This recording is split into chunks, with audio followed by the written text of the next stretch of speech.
What's going on, everybody? This is part one of my coverage of the 2023 Winter Forge training event hosted by S&S Training Solutions.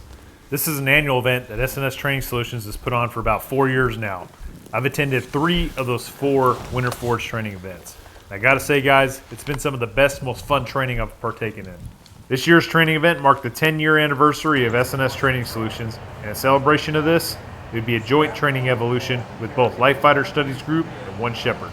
In this part 1 episode, I'll cover the first day of the newly offered course at Winter Forge for returning students, which is the Winter Leaders course. While newcomers to Winter Forge go through the Winter Warriors course, returning students can attend the Winter Leaders course and learn about some of the unique functions and challenges of serving in a leadership position while operating in a cold weather environment. Attention! Cold, host. Welcome everybody. 4th annual Winter Forge. Go ahead and stand at ease, all right? Glad to see some new faces out here, some familiar faces. Thanks everyone for making the journey. I'd like to thank Doc Larson for coming out and helping teach with the WLC, the Winter Leaders course, and Life Fighter Studies Group with Tyler Jackson and all those guys putting together a new course for Winter Forge this year. It was the next logical step in the program, and I'm excited to see that play out this year. This morning at 8:30, we're going to go over cold weather operations, specifically as an overview, and how that affects us as military leaders, right? So what it does to military operations, and then some of the challenges that we're going to face during our planning and conduct of both operational and tactical operations. After that, we're going to go into small unit detachment cycle. There's a bit of uniqueness here with cold weather operations, especially if we look at some of the other Eastern European doctrine. United States Army likes to operate in company and platoon sizes. We get really uncomfortable when we start splitting platoons up. Other armies are a lot more comfortable with smaller units like sections and squads going out and doing independent things. And that's essentially what we're going to be doing this weekend at Winter Forge anyway. So we're going to talk to you guys a little bit more about the small unit detachment cycle. 11 o'clock, we're going to go into chow, okay? And then we're going to have chow until about 1300. 1300, we're going to do site selection activity, okay? You guys are going to split up into teams, and because we've got odd numbers, we'll have to figure something out here. But you guys are going to split up into teams, and you guys are going to conduct basically site analysis. You guys are going to do terrain analysis, a map reconnaissance. We're going to pick a potential bivouac site for this weekend, or for today and tomorrow. And then we're going to actually go and conduct a reconnaissance on that site, conduct quartering party activities out there, and then we're going to actually go do a reconnaissance patrol where we're going to do those quartering party activities. And then from there we'll come back. We'll do a quick debrief, hot wash. The big thing here is we're setting you guys up for all of those moving pieces so that you know how to do that for the FTX. You guys are going to get your warriors for the FTX. And you guys are going to have to go through this troop leading procedure process on your own. And so we want to give you guys those skills to know, okay, here's how I actually conduct the site selection. Here's how I go occupy that with troops now, and et cetera. So we want to make sure that you guys are able to, go out there and it be tactical. Because there's a lot of sustainment equipment you guys are going to have with you. And I don't know if, about you, but, when we're doing patrol-based activities, it's just my rucksack that I'm carrying. Now I have to coordinate a bunch of tents and heaters, and that can become kind of congested. And if we don't do it tactically, we're now vulnerable, okay? So that's kind of the theory for day 1. And then day 2, we'll cover that probably this evening. We'll go into day 2, but it's another leadership discussion specifically about troop care. Right. And then you will go into your planning phase for the FTX. You guys will get an early opportunity before we get the road to war. You'll get the road to war, and then you guys will have TLPs that you'll start without the warriors because they'll be finishing some other stuff. And then tomorrow, you guys are actually going to link up with those guys before the FTX, and you're going to go set up a bivouac site. Okay? So today is all about the planning process, picking your site, going and conducting the reconnaissance, doing quartering party activities in preparation for tomorrow.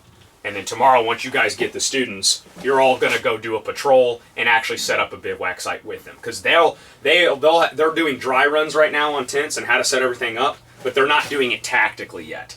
So tomorrow, you guys are going to lead them through the tactical portion of, okay, now how do we do this for real out in the woods? Mm-hmm. Okay, so that's kind of the overview of the course. Okay, so I mean, we all know each other, but we'll just go ahead and I think he's rolling, at least for that. We'll say that Tyler Jackson, of course, is with Light Fighter Studies Group, Army infantry veteran coming from 173rd, and of course been to Ukraine and Estonia and all over Europe. And whereas of course, I'm Christopher Larson with One Shepherd, Army infantry veteran. Most of my time was spent with, most of my time, here in North America, 101st and all that stuff, but a lot of East Asian experience. So I should say Asian. I was in Southwest Asia as well. But anyway, so that's kind of where we go. I mentioned both of those, and particularly I mentioned the military experience because I never got to a winter warfare school. Did you? We did a course, the Estonian Winter Warfare course. Right. So it's a 2-week course. But that's what I wanted to point out is that, of course, he's been in extended operations sub-zero for extended weeks and weeks at a time. Likewise, in Korea, I was in extended operations for weeks and weeks at a time where, it just never got above zero. The daily high would get up to -5 and stuff like this. Nightly lows, -20, -25. You know what? It doesn't matter whether we're talking about Jessica Lynch in Iraq or whatever it is. What's kind of like, I don't mean detail, but what's the big picture of, if you're going to do hostage rescue, what do? You're going to go rescue hostages. What's within the operating environment? Of course, you're doing planning and rehearsing and all that stuff. But once you actually start executing, what's one of the first things you do? Security. It's a safe bet. Security is always first, right? Yeah, I've got to secure the area that I am going to do actions on the objective. Very first thing, we're going to secure the area. Then we're going to do actions on the objective, right? We're going to rescue the poor bastard, right? And once we do that, we're going to pull off the objective, and then we're going to do what? You're going to go into like life-sustaining. I'll just consolidate. Consolidation, life-sustaining. Can we extract? Do I need to do medicine on these people? All these sort of things. So there's a pattern. I mentioned this. It's security, actions on the objective, life-sustaining. And that's what you guys have trained on. You've done this in so many different, tactical missions. This is what you know. That's good. Cold weather operations reverse that order. They screw that order up entirely. Think about doing the same kind of mission on the moon. Not making a joke. On the moon. Gotta have security. Good news. What you learn, security is always first. You're right. Even on the moon, security's first. Then you gotta set up life-saving operations. Then you do actions on. You reverse that order. Because if you don't, you're going to run out of air. You're not going to have, if people get injured you're not going to have, they're just going to die. The injury isn't deadly, but you haven't gotten a place where I can pull them back, pull them out of their suit, fix the problem in, an atmosphere with oxygen. I mean, it seems kind of silly to discuss this. You're like, yeah, okay, well, we don't do many operations on the moon, Doc. Yeah, okay, I got that. But you see what I'm saying. I'm trying to exaggerate this so that you'll understand, wait, security first, then immediately life-saving operations, and then you go do actions on objective. That's cold weather operations. It's not very different than, it's just a non-permissive environment, guys. Talk general overview, cold weather operations, and a little bit about how that affects us as small units. Now we're going to talk about the small unit detachment operational cycle. Okay, and so in Army doctrine, we have an operational cycle. We say we plan, prepare, execute, and assess, and that's essentially what we're doing. However, we're going to get really more specific about the tasks that we're doing in that operational cycle as a small unit. Okay, and so just to start out with, we've got kind of a generic scenario here. This is the patrol base or the bivouac site that we're in now, and if we're going to gain ground, we're going to conduct patrolling further than where the range of this bivouac site will allow, we're going to need to move our bivouac site, right? So we've conducted patrolling operations, and now we're ready to move again, okay? And so basically what happens is we're going to start kind of our troop leading procedure process, but there's some key tasks that are going to have to be functionally completed along the way before we're ready to patrol from a new location. So the end state here is that we're currently somewhere.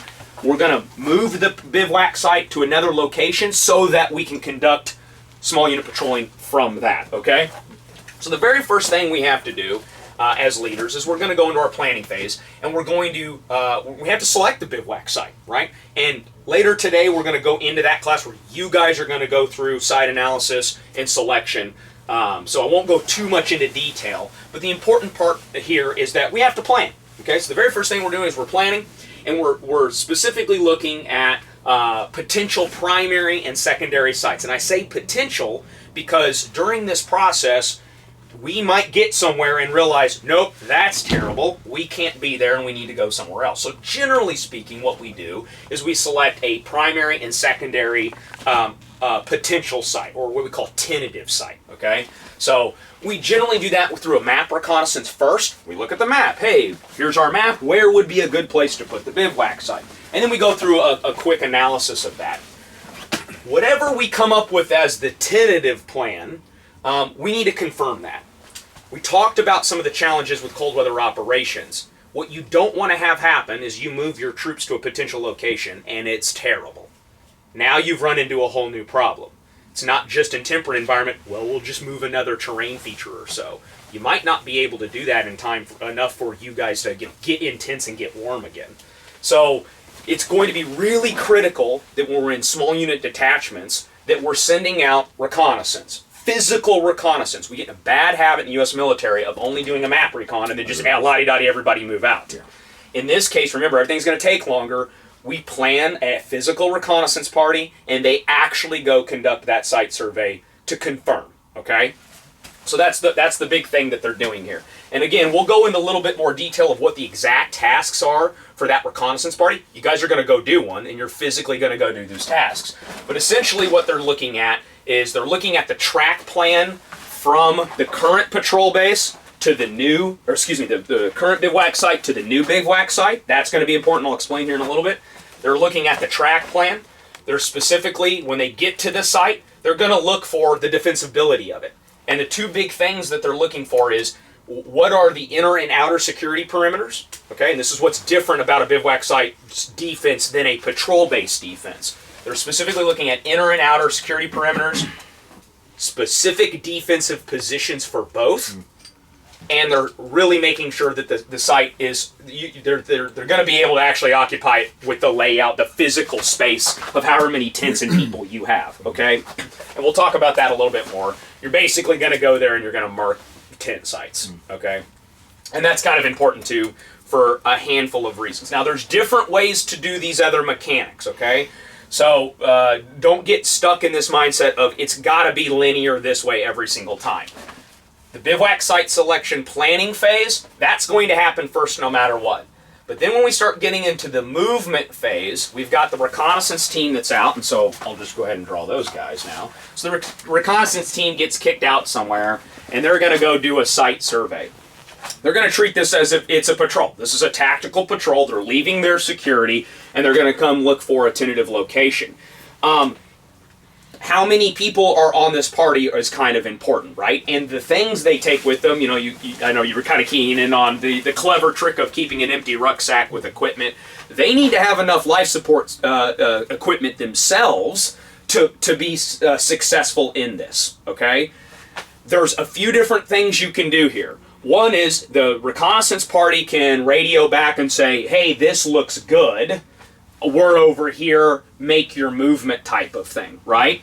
It gets a little bit dangerous, especially when it comes to track plan and, you know, any type of other moving pieces, because if there's ever some type of break in contact or we can't do the link up, now what happens? These guys are separated from tents from a long time, right? So just bear in mind, whatever TTPs you use, you could be taking some serious risk here. But the normative flow of this is that the reconnaissance team goes forward, they conduct a site survey for the suitability of the new bivouac site, and if it looks good to the reconnaissance party leader, he's then going to make a movement back to whoever the patrol leader is and say, yeah, boss, it looks good, and here's where it's at, blah, blah, blah, and then they go, okay, that's going to be good to go, let's go there, okay?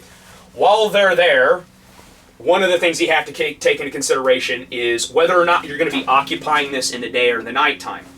Following the classes, the winter leaders were given a fictional scenario and were essentially tasked with establishing a bivouac site for an operation. Okay. The students would then have to conduct a map reconnaissance of the AO and then select an insertion point in primary and secondary site locations. Okay, so 48 hours ago, the OPFOR Motorized Rifle Battalion just conducted a bridge crossing in Tuscumbia, Missouri. Okay, so they did a breakthrough, and now they are on the other side of the river, and we're making pretty big gains. Okay, we've stopped them and consolidated them, or they've stopped and consolidated to expand the bridge allotment within the last 48 hours. So what we think they're doing is we think they're conducting an operational pause so that the rest of their motorized rifle regiment can get across, and then they can start expanding this bridgehead, okay? What that means is we've got about another 48 hours before the rest of the motorized rifle regiment is across and conducting a breakout, okay? Our friendly forces have displaced themselves from the Brumley area, and we're a little bit further southeast, okay?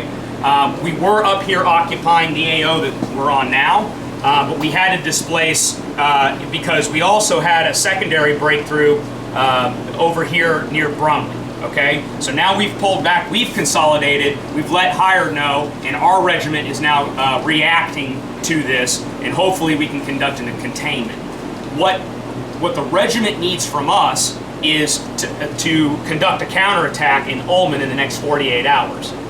What that means from us as a battalion is that we need to confirm where their frontline trace is, okay? We think they're arrayed in this formation here just south of Ullman, Missouri, but again, we need to confirm that. So what you guys are doing as battalion scouts is we need you to go infiltrate in between our two units here. We need you to set up some type of bivouac site to conduct mission support, and we need you to run reconnaissance patrols for the next 48 hours out of that in preparation for our battalion counterattack. Okay? We're going to take a truck, we're going to get put in, we're going to stash the truck in the trees. This is going to be our primary bivouac. This will be our alternate. We're going to send out reconnaissance teams to check both of those. We're going to be on the back side of the slope. Okay, so pretty much same insertion point. Same insertion point, but we would come up on foot and cross over in here. We would get a leader's recon we would set up an ORP somewhere in this area right here. Establish a leader's recon with security and move out to about this area here and establish our primary bivouac. If that was not desirable, our secondary would be somewhere down roughly in here.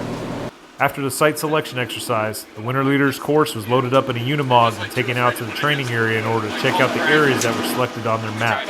The student leaders would see if they were actually suitable locations.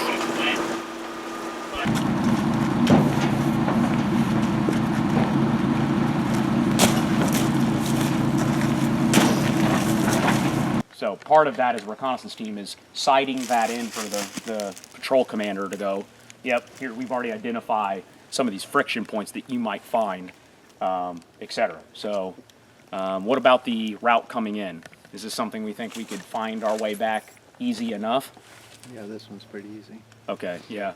I think we kind of use the natural terrain drop up and over. There's enough kind of handrail terrain features that we could use coming in and out. That concludes the first day's events, guys. Stay tuned for part 2, which will cover a practical application exercise in which the winter warriors will combine with the warrior leaders course in establishing a bivouac site. Also stay tuned for my coverage of the final culminating event, which is the field training exercise held at every Winter Forge training event. Thanks for watching.